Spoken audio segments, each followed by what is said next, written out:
Hello students, good morning. कैसे हैं आप सभी लोग। कुहू इंटरनेशनल स्कूल ऑनलाइन प्लेटफॉर्म पे आप सभी का स्वागत है। हम जो है पी ब्लॉक के अंदर स्टार्ट कर चुके थे और पी ब्लॉक के अंदर हम लोगों ने गुणधर्म की बात कर ली थी, प्रॉपर्टीज़ की बात कर ली थी, ठीक है। और उसमें कुछ प्रॉपर्टीज हमारी चल रही थी। सबसे पहले हम लोगों ने जो ग्रुप लिया है वो लिया 13 ब्लॉक एलिमेंट्स, ठीक है।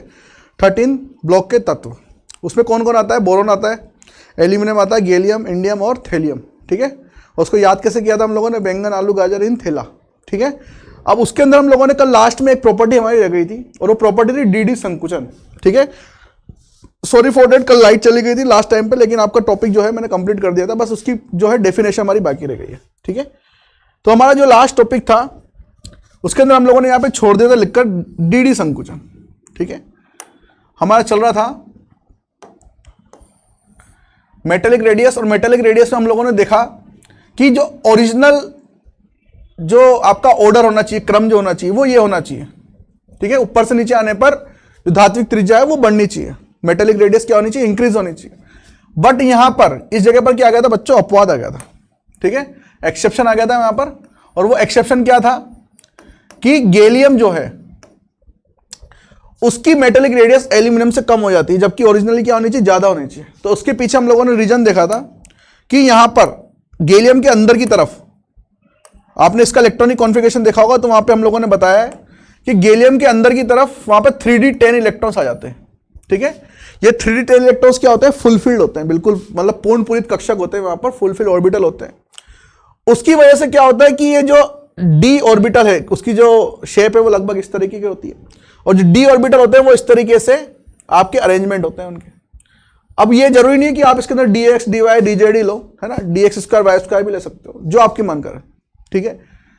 और यहां पर ये जो इलेक्ट्रॉन्स हैं ये हो जाते हैं डिफ्यूज्ड। डिफ्यूज का मतलब होता है विस्तृत हुए, ठीक है। विस्तृत इलेक्ट्रॉन होते हैं, मतलब इलेक्ट्रॉन एक्स डायरेक्शन या वाई डायरेक्शन, मतलब सब जगह होंगे यहां पे, डिफ्यूज होंगे। उसकी वजह से क्या होगा, जो न्यूक्लियस है अंदर की तरफ, जो न्यूक्लियस नाभिक होता है उसका अट्रैक्शन बढ़ जाता है, आकर्षण बढ़ जाता है। और उस आकर्षण बढ़ने की वजह से मैंने आपको बताया था कि इस आकर्षण के बढ़ने की वजह से ये डी इलेक्ट्रॉन जो आते हैं, इनके आकर्षण बढ़ने की वजह से गैलियम की साइज जो है, जो त्रिज्या है, रेडियस जो है वो छोटी हो जाती है, ठीक है। तो हम लोग इतना सब तो लिख नहीं सकते उसके अंदर, तो हम लोग क्या लिखेंगे, डीडी संकुचन। इसको क्या बोलते हैं, डीडी संकुचन, डीडी ट्रांजैक्शन,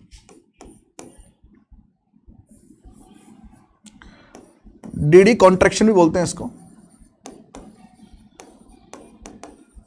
डीडी कॉन्ट्रैक्शन। तो इसके अंदर आपको सिर्फ इतना लिखना है, डीडी मतलब आपसे पूछा जाएगा, प्रश्न इस तरीके से लिखा जाए जैसे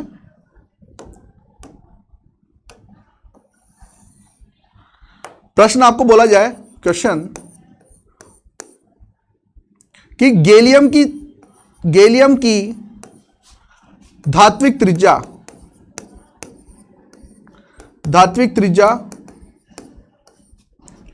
एल्यूमिनियम से छोटी क्यों होती है, छोटी क्यों होती है, ठीक। एल्यूमिनियम गैलियम की धात्विक त्रिज्या एल्यूमिनियम से छोटी क्यों होती है, एल्यूमिनियम की धात्विक त्रिज्या गैलियम से बड़ी क्यों होती है, ठीक है। इंग्लिश मीडियम के स्टूडेंट्स इसको लिखेंगे, why the metallic radius of gallium is less than the aluminium, तो दोनों किस साइज में डिफरेंस आ रहा है यहां पर, जो हमारा ओरिजिनल ट्रैक होना चाहिए वो नहीं हो रहा। तो उसके पीछे रीजन यही है कि वहां पर क्या होता है कि poor shielding of 3d electron due to poor shielding of D electron, poor shielding of D electron, और डी में भी आप लिख लो इसको, और अच्छा लिखना चाहते हो तो 3d इलेक्ट्रॉन्स।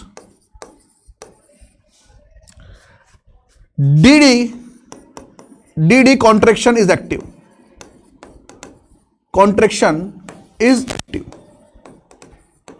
ठीक है। और पुअर शील्डिंग हो जाएगी 3d इलेक्ट्रॉन की, तो जो अपना जो आउटर मोस्ट सेल के इलेक्ट्रॉन्स उन पे अट्रैक्शन बढ़ जाएगा, ठीक है। और अट्रैक्शन बढ़ जाएगा तो मेटेलिक रेडियस क्या हो जाएगी, कम हो जाएगी। तो इसमें आपको हिंदी मीडियम के स्टूडेंट्स को लिखेंगे कि कम, या फिर इसे लिखो निष्क्रिय, निष्क्रिय परिरक्षण प्रभाव की वजह से, निष्क्रिय परिरक्षण प्रभाव की वजह से डीडी संकुचन हो जाता है। ठीक है, और यही रीजन है कि गैलियम की साइज जो है वो एल्यूमिनियम से छोटी हो जाती है। ठीक है, गैलियम का जो आकार रहेगा वो एल्यूमिनियम से छोटा हो जाता है। ठीक है, और बहुत इंपॉर्टेंट क्वेश्चन है ये मान लीजिए आप इसको 3 स्टार लगा दीजिए, बहुत इंपॉर्टेंट क्वेश्चन है डीडी संकुचन। अब ये जो मैंने यहां पे पढ़ा दिया है, अब आगे के ब्लॉक में नहीं पढ़ाऊंगा। ठीक है, ना 14 में, ना 15 में, ना 12th क्लास में। ठीक है, तो आधा चैप्टर अपना जो पी ब्लॉक है वो 11th क्लास में, आधा चैप्टर 12th क्लास में। तो वहां पर अगर मैं पूछता हूं आपसे, क्योंकि इस साल ही ऑनलाइन लेक्चर, ठीक है, नेक्स्ट क्लास में अगर मैं 12th में आपसे पूछता हूं तो आपको आना चाहिए। ठीक है, कोई बहाना नहीं चलेगा कि आपने केमिकल बॉन्डिंग नहीं पढ़ी ऑनलाइन लेक्चर में, ये वो। अब मैंने आपको बता दिए। ठीक है, डीडी संकुचन, डीडी कॉन्ट्रैक्शन क्या होता है, क्लियर। चलिए अगले प्रॉपर्टी पे मूव करते हैं। जो अपनी अगली प्रॉपर्टी अपनी आएगी वो आएगी ionization energy, ionization energy, Hindi में इसको बोला जाता है आयनन ऊर्जा। ठीक है, और ये आयनन ऊर्जा क्या होती है, कम से कम 4 से 5 बार 11th क्लास में आप लोगों ने पढ़ लिया होगा। ठीक है, कि बाह्यतम कोश के इलेक्ट्रॉन को, किसी गैसीय विलगित परमाणु के बाह्यतम कोश के इलेक्ट्रॉन को बाहर निकालने के लिए जो एनर्जी दी जाती है, ठीक है, वही आयनन ऊर्जा होती है। ठीक है, the energy required to remove an electron from an isolated gases atom is known as ionization energy. अब हम लोगों को इसके अंदर डेफिनेशन के अंदर नहीं पढ़ना, ठीक है, ना ही इसकी प्रॉपर्टीज के अंदर पढ़ना है। हम लोगों को पढ़ना है कि यहां पर वेरिएशन कैसे हो रहा है। ठीक है, पी ब्लॉक के 13 नंबर ग्रुप के अंदर वेरिएशन कैसे हो रहा है। तो वेरिएशन के हम लोग देखेंगे कि हम लोगों को पता है कि ionization energy in a group, अगर हम लोग समूह की बात करें तो जनरली जो हमारा ट्रेंड था वो ये था कि आयनाइजेशन एनर्जी वो इनवर्सली प्रोपोर्शनल टू होती है आर के। आयनाइजेशन एनर्जी, आयनन ऊर्जा जो है त्रिज्या के व्युत्क्रमानुपाती होती है। तो अगर ये बढ़ता है तो फिर ये क्या होना चाहिए, कम होना चाहिए, क्लियर। और जनरल ट्रेंड जो रहेगा यहां पे, सामान्य जनरल ट्रेंड जो रहेगा यहां पे, सामान्य ट्रेंड वो ये रहेगा कि ऊपर से नीचे आने पर, जैसे boron, aluminium, gallium, indium and thallium. ठीक है, बोरॉन से लेकर थेलियम तक जो आयनाइजेशन एनर्जी है वो क्या होनी चाहिए, कम होनी चाहिए, क्योंकि अभी जस्ट इसके पहले वाली प्रॉपर्टी हम लोगों ने देखी, रेडियस क्या हो जाती है, बढ़ जाती है। तो आयनाइजेशन एनर्जी क्या होनी चाहिए, कम होनी चाहिए, ये होता है। लेकिन जैसा कि मैं पहले बता चुका हूं, बिना किसी अपवाद के हमारी केमिस्ट्री खत्म ही नहीं होती। यहां भी अपवाद आएगा और यहां भी अपवाद आएगा। ठीक है, एक्सेप्शन दोनों जगह पे आएंगे। और जो इसका ओरिजिनल ट्रेंड होना चाहिए, जो इसका ओरिजिनल ट्रेंड होगा वो हो जाएगा बी के बाद में गैलियम, फिर इंडियम, फिर एल्यूमिनियम, फिर थेलियम और फिर इंडियम, सबसे लास्ट में हो जाएगा इंडियम। ठीक है, यहां पर भी रीजन है और यहां पर भी रीजन है। ठीक है, यहां पर वही रीजन है जो पहले काम कर रहा था आपका। यह अपवाद क्यों बना, उसी वजह से जिस वजह से इसकी मेटेलिक रेडियस, धात्विक त्रिज्या जो है वो कम हो गई थी गैलियम की। ठीक है, तो यहां पर तो वही अपवाद चलेगा बच्चों, डीडी संकुचन, यहां पर तो वही अपवाद चलेगा, डीडी संकुचन, डीडी कॉन्ट्रैक्शन। लेकिन यहां पर इस जगह पर आपके पास में एक नया अपवाद निकल के आएगा जिसको हम लोग बोलेंगे लेंथेनाइड कॉन्ट्रैक्शन, लेंथेनाइड कॉन्ट्रैक्शन या फिर लेंथेनाइड संकुचन, लेंथेनाइड संकुचन। तो आपके पास में जो मेन सीक्वेंस होनी चाहिए, जो ऑर्डर, जो क्रम होना चाहिए वो ये होना चाहिए आयनाइजेशन ऊर्जा का। जबकि जनरल ट्रेंड में क्या होता है, ये वाला होता है। ठीक है, जनरल ट्रेंड अगर हम लोग बात करें, जो हम लोगों ने पूरी पीरियोडिक टेबल पढ़ी थी, ठीक है, तो उसके अंदर हम लोगों ने सामान्य जो ट्रेंड पढ़े थे, ऊपर से नीचे आने पर या फिर लेफ्ट टू राइट जाने पर पीरियोडिक टेबल में, तो लेफ्ट टू राइट जाने पर आयनाइजेशन ऊर्जा हमेशा जो होती थी वो बढ़ती थी और ऊपर से नीचे आने पर कम होती थी। तो जनरल ट्रेंड के अनुसार तो कम होनी चाहिए, लेकिन यहां पर और यहां पर दोनों जगह पे क्या आ जाते हैं, अपवाद आ जाते हैं। डीडी संकुचन, अभी जस्ट मैंने आपको पढ़ाया। डीडी संकुचन क्या होता है? तो डीडी संकुचन में क्या होता है बच्चों, 3D 10 इलेक्ट्रॉन्स आ जाते हैं किसके अंदर, गैलियम के अंदर। गैलियम के अंदर क्या आ जाते हैं, 3D 10 इलेक्ट्रॉन्स आ जाते हैं। 3D 10 इलेक्ट्रॉन्स आ जाने की वजह से उसका जो अट्रैक्शन है न्यूक्लियस के साथ वो बढ़ जाता है। किसके रेस्पेक्ट में, गैलियम के रेस्पेक्ट में। जो आकर्षण बल है गैलियम का आउटर मोस्ट सेल के इलेक्ट्रॉन पर, बाह्यतम कोश के इलेक्ट्रॉन पर, वो बढ़ जाता है। क्यों? क्योंकि ये पुअर शील्डिंग इफेक्ट शो करता है। ठीक है, यहां पर जो आपका परिरक्षण प्रभाव होता है वो कम होता है। कम परिरक्षण प्रभाव की वजह से ये 3D इलेक्ट्रॉन क्या हो जाते हैं, निष्क्रिय हो जाते हैं अट्रैक्शन के रूप में। ठीक है, तो जो बाह्यतम कोश का इलेक्ट्रॉन है, बाह्यतम कोश कौन है यहां पर, NH2NP1। ठीक है, तो NH2NP1 मतलब गैलियम के लिए अगर मैं बात करूं तो ये हो जाएगा 4s2 4p1। तो 4s2 4p1 यहां पर इनके पास में अट्रैक्शन जो है कम लगता है। ठीक है, मतलब अट्रैक्शन बढ़ जाता है, सॉरी अट्रैक्शन बढ़ जाता है, परिरक्षण प्रभाव कम हो जाता है। तो अट्रैक्शन बढ़ जाएगा, तो ये अट्रैक्शन बढ़ने की वजह से इसकी साइज क्या हो जाएगी, गैलियम की कम हो जाएगी। और जिसकी साइज कम होती है उसकी आयनाइजेशन एंथैल्पी क्या हो जाएगी, ज्यादा हो जाएगी। ठीक है, तो जिसकी साइज कम होगी उसकी आयनाइजेशन एंथैल्पी क्या हो जाएगी, कम हो जाएगी। क्योंकि जस्ट अभी हम लोगों ने देखा आयनाइजेशन एंथैल्पी क्या है, inversely proportional to a radius के। क्लियर? तो गैलियम की आयनाइजेशन एंथैल्पी थेलियम से कम होनी चाहिए, लेकिन नहीं होती। गैलियम की क्या होती है, ज्यादा होती है। उसके पीछे रीजन यही है, डीडी संकुचन। ठीक है, डीडी संकुचन 3D 10 इलेक्ट्रॉन्स का पुअर शील्डिंग इफेक्ट या फिर कम परिरक्षण प्रभाव की वजह से, इसके कम परिरक्षण प्रभाव की वजह से गैलियम का आकार जो है वो छोटा हो जाता है और आयनाइजेशन ऊर्जा क्या हो जाती है, बढ़ जाती है। ठीक है, अब इसके बाद हम लोग देखेंगे ये वाला अपवाद, ये वाला अपवाद थेलियम और इंडियम। ठीक है, अब इसकी बात करो आप तो आपको पता होगा कि जो थेलियम है वो पीरियड नंबर 6 में आता है। बैंगन, आलू, गाजर, इन, थेला, ये होता है सेकंड पीरियड, ये होता है थर्ड, ये होता है फोर्थ, ये होता है फिफ्थ और ये होता है सिक्स्थ।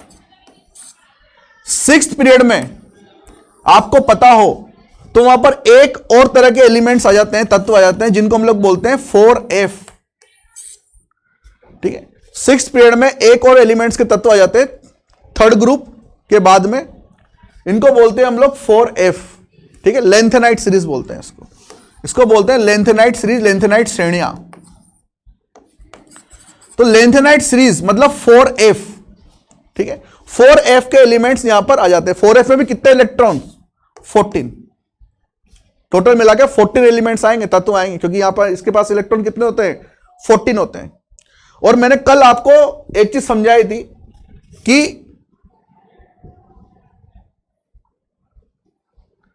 परिरक्षण प्रभाव जो है, ये देखिए परिरक्षण प्रभाव जो है सबसे अच्छा एस करता है और सबसे पुअर, सबसे जो वीक होता है वो कौन करता है, एफ।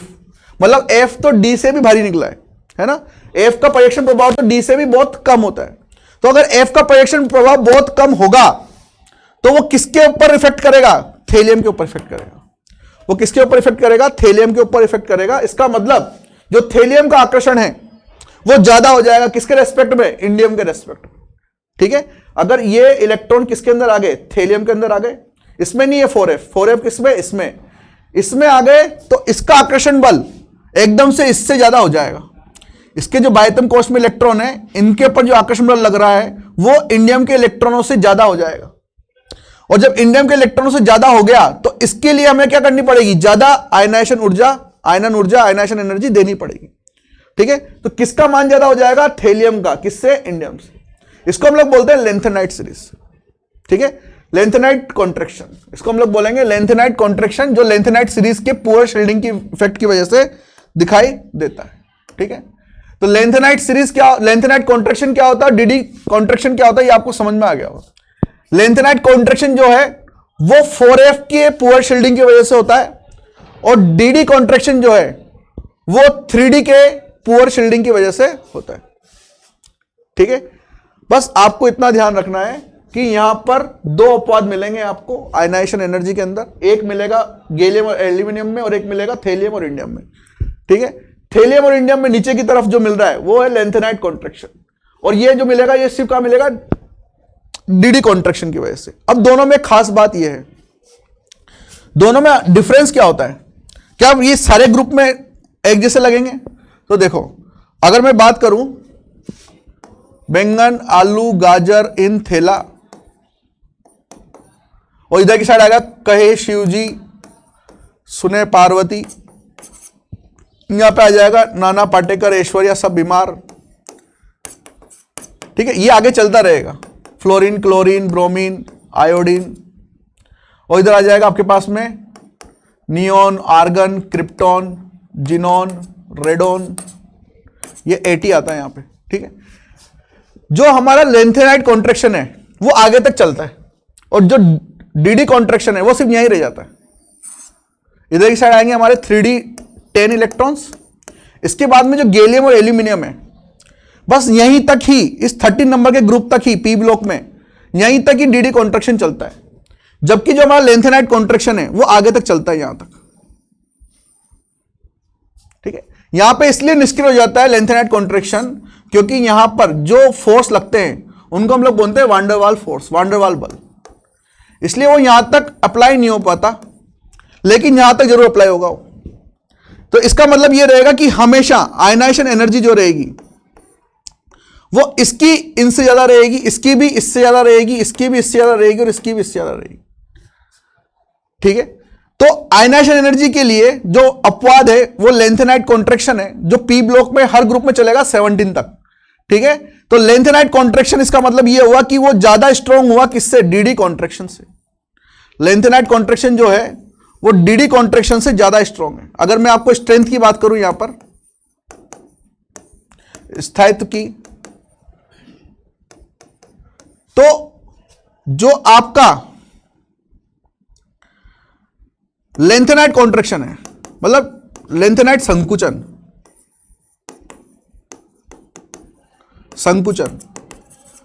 वो डीडी कॉन्ट्रैक्शन संकुचन से, डीडी संकुचन से ज्यादा स्ट्रॉन्ग होता है, पावरफुल होता है। इसलिए लेंथेनाइट कॉन्ट्रैक्शन लास्ट तक लगता है पी ब्लॉक के अंदर 70 नंबर ग्रुप तक, जबकि डीडी कॉन्ट्रैक्शन सिर्फ कहां पे रह जाता है, डीडी कॉन्ट्रैक्शन आपके पास में सिर्फ 30 नंबर ग्रुप तक ही रह जाता है। ठीक है, तो ये अपवाद सिर्फ यहीं मिलेगा आपको, और यहां पे नहीं मिलेगा। क्लियर? अब ये जो है आपके पास में जो लेंथेनाइट कॉन्ट्रैक्शन है ये आगे भी लग रहा होगा, ये डी ब्लॉक में आगे भी लग रहा होगा बच्चों। ठीक है, क्योंकि 4f के इलेक्ट्रॉन कहां जाते हैं, थर्ड ग्रुप में आ जाते हैं, जो हमारे जो समूह रहता है थर्ड नंबर का वहीं पर ही आ जाते हैं। तो 14f इलेक्ट्रॉन जो है पहले आ जाते हैं। इसलिए आप लोगों ने देखा होगा जब हम लोगों ने पीरियोडिक टेबल पढ़ाई थी तो वहां पर बताया था कि जर्कोनियम और हाफनियम की साइज क्या हो जाती है, लगभग बराबर हो जाती है। थर्ड नंबर का जो ग्रुप है वो होता है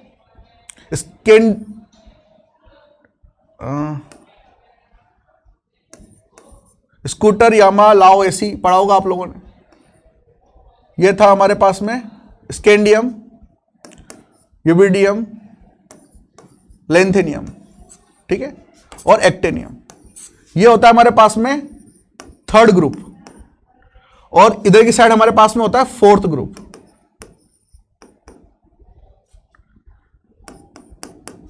ये वाला। तो यहां पर जो लेंथेनियम है जस्ट इसी जगह पर हमारे पास में बीच में क्या आ जाते हैं, यहां पर 4f14 इलेक्ट्रॉन्स आ जाते हैं। 4f14 इलेक्ट्रॉन्स कहां आ जाते हैं, यहीं पर ही आ जाते हैं। तो इसका मतलब जो हमारा जो लेंथेनाइट संकुचन है, जो लेंथेनाइट कॉन्ट्रैक्शन है, वो तो आपका फोर्थ ग्रुप से स्टार्ट हो गया है, ठीक है, लेकिन डी ब्लॉक आपका अभी कोर्स में नहीं है, बाद में आएगा। ठीक है, तो लेंथेनाइट कॉन्ट्रैक्शन जरूरी नहीं है आपको सिर्फ यहीं आएगा, यहां पर भी आएगा। आपको वहां पे पूछा जाएगा जब डी ब्लॉक पढ़ाया जाएगा कि जर्कोनियम और हाफनियम की साइज लगभग बराबर की हो जाती है, तो वहां पे फिर से रीजन आएगा यही कि वहां पर क्या काम करता है, लेंथेनाइट कॉन्ट्रैक्शन काम करता है। ठीक है, तो लेंथेनाइट कॉन्ट्रैक्शन की वजह से ये सारी चीजें हो रही है। तो ये आयनाइजेशन एनर्जी, ठीक है, दो एक्सेप्शन आएंगे, आपको ध्यान रखना है, एक गैलियम और एल्यूमिनियम के अंदर और एक इंडियम और थेलियम के अंदर। क्लियर? चलिए अब हम लोग आगे चलते हैं और हम लोग बात करते हैं डेंसिटी की। जो 30 नंबर ग्रुप के एलिमेंट हैं उनके डेंसिटी घनत्व की बात करते हैं। अब हम लोग जानते हैं कि जो डेंसिटी है वो मास बाय वॉल्यूम होती है, ठीक है, मास बाय वॉल्यूम होती है। जब हम लोग ग्रुप में ऊपर से नीचे आते हैं, इन अ ग्रुप समूह में जब टॉप टू बॉटम हम लोग आते हैं तो इस तरीके से एलिमेंट अरेंज है 13 नंबर ग्रुप के। तो डेंसिटी किसकी सबसे ज्यादा होगी? तो देखो ऊपर से नीचे आने पर बच्चों ये भी बढ़ता है और ऊपर से नीचे आने पर ये भी बढ़ता है। ऊपर से नीचे आने पर मास भी बढ़ेगा क्योंकि परमाणु क्रमांक बढ़ेगा, और ऊपर से नीचे आने पर इनकी त्रिज्या बढ़ेगी तो आयतन भी बढ़ेगा, क्योंकि जो हमारे परमाणु है वो किस रूप में है? गोलाकार रूप में। और क्या होता है उसका क्षेत्रफल? 4/3 पाई आर क्यूब। तो आर वहां पर भी आएगा, तो इसका मतलब ये भी बढ़ेगा और ये भी बढ़ेगा। तो हम लोग किसके अकॉर्डिंग आपकी डेंसिटी डिसाइड करेंगे? तो डेंसिटी जो डिसाइड की जाती है वो डिसाइड की जाती है एम के थ्रू। ये प्रीडोमिनेट करता है, मतलब ये हावी होगा वहां पर, ठीक है। तो हम लोग किसके अकॉर्डिंग देख के डेंसिटी बताएंगे? मास को देख के, ठीक है। तो ऊपर से नीचे आने पर मास बढ़ रहा है, देखो ऊपर से नीचे आने पर मास द्रव्यमान बढ़ेगा तो डेंसिटी भी क्या हो जाएगी? बढ़ जाएगी। तो ऊपर से नीचे आने पर in a top to bottom in a group, ठीक है, density increases from top to bottom. ऊपर से नीचे आने पर, ऊपर से नीचे आने पर घनत्व बढ़ जाता है। ऊपर से नीचे आने पर घनत्व बढ़ जाता है। सबसे ज्यादा घनत्व किसका होगा? थेलियम का। और सबसे कम किसका होगा? बोरॉन का। क्लियर? ये पॉइंट आपको अच्छे से याद रखना है। अब इस पॉइंट के बाद हमारे पास में आती है इलेक्ट्रोनेगेटिविटी। तो इलेक्ट्रोनेगेटिविटी की जो सीक्वेंस रहेगी,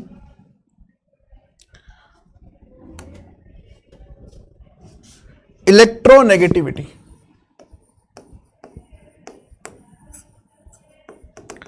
इलेक्ट्रोनेगेटिविटी को हम लोग बोलते हैं बच्चों विद्युत ऋणात्मकता। विद्युत ऋणात्मकता। तो मुझे बताओ कि हम लोगों ने स्टार्टिंग में देखा कि जो हमारे जो 13 नंबर के ग्रुप के एलिमेंट है उसमें सिर्फ बोरोन जो है उसके अंदर धातु और अधातु, मेटल एंड नॉन मेटल दोनों की तरह प्रॉपर्टीज पाई जाती है, इसलिए हम लोगों ने उसको क्या बोला था? मेटलॉइड। हम लोगों ने उसको बोला है मेटलॉइड उपधातु, ठीक है। और बाकी नीचे के जो सारे हैं वो कौन से तरह के तत्व हैं? वो है मेटल, धातु है। तो धातु के अंदर विद्युत ऋणात्मकता क्या होती है? कम होती है। तो उन चारों से ज्यादा किसकी हो जाएगी? बोरोन की हो जाएगी। उन चारों से ज्यादा विद्युत ऋणात्मकता किसकी हो जाएगी? बोरोन की। तो जो बोरोन की विद्युत ऋणात्मकता इलेक्ट्रोनेगेटिविटी होती है इज द हाईएस्ट, ठीक है। उसके बाद में किसकी होती है? थेलियम की, फिर इंडियम की, फिर गैलियम की और फिर एल्यूमिनियम की। ये आपको ध्यान रखना। आपको सिर्फ इसके अंदर ये ध्यान रखना, पूरी सीक्वेंस याद मत करो चाहे, लेकिन आपको इतना याद होना चाहिए कि पूरी फैमिली के अंदर सबसे ज्यादा इलेक्ट्रोनेगेटिव विद्युत ऋणात्मकता किसकी होती है? बोरोन की होती है। और बोरोन की इसलिए होती है क्योंकि दिस इज द मेटलॉइड, क्योंकि ये क्या होता है? एक मेटलॉइड होता है। ये एक उपधातु है जिसके अंदर धातु अधातु दोनों के गुण पाए जाते हैं, जबकि ये सारे के सारे क्या हैं? ये मेटल है, ये धातु है। और धातु की जो है इलेक्ट्रोनेगेटिविटी विद्युत ऋणात्मकता वो क्या होती है? कम होती है। क्लियर? इसके बाद हम लोग देखेंगे नेक्स्ट प्रॉपर्टी जो है हमारी melting point and boiling point. Melting point एवं बॉइलिंग पॉइंट, गलनांक एवं क्वथनांक। गलनांक एवं क्वथनांक। तो हमारे जो गलनांक हैं वो थोड़े से इंपॉर्टेंट है। वो इंपॉर्टेंट क्यों है? क्योंकि एग्जाम में आते हैं, है ना। और ये कहां आते हैं? ये आते हैं आपके कॉम्पिटिटिव एग्जाम में। थेलियम, फिर इंडियम और फिर गैलियम। गैलियम को सबसे लास्ट में डाल दिया गया, ठीक है। किसके लिए? मेल्टिंग पॉइंट गलनांक के लिए। गलनांक के लिए गैलियम को सबसे लास्ट में डाल दिया गया, ठीक है। जबकि यहां पर क्या है? Boron, aluminium. थेलियम की ज्यादा होती है इंडियम से, कोई दिक्कत नहीं है, इसमें आपसे क्वेश्चन नहीं पूछा जाएगा। आपसे पूछा जाएगा गैलियम को सबसे लास्ट में क्यों डाल दिया, ठीक है। गैलियम की ऐसा क्या प्रॉपर्टी हो गई कि सबसे लास्ट में डाल दी गई? तो ध्यान रखना in a summer gallium is a liquid at 30 degree celsius temperature. कि अगर मैं बात करूं समर की, हमारे गर्मियों की, तो 30 डिग्री सेंटीग्रेड पर जो गैलियम है वो द्रव की भांति काम करता है। ठीक है, 30 डिग्री सेंटीग्रेड मतलब जस्ट, अब तो चल ही रहा है अपना, अब तो पहले की तरह रूम टेम्परेचर नहीं होते 25 डिग्री सेंटीग्रेड जैसे पहले हुआ करते थे।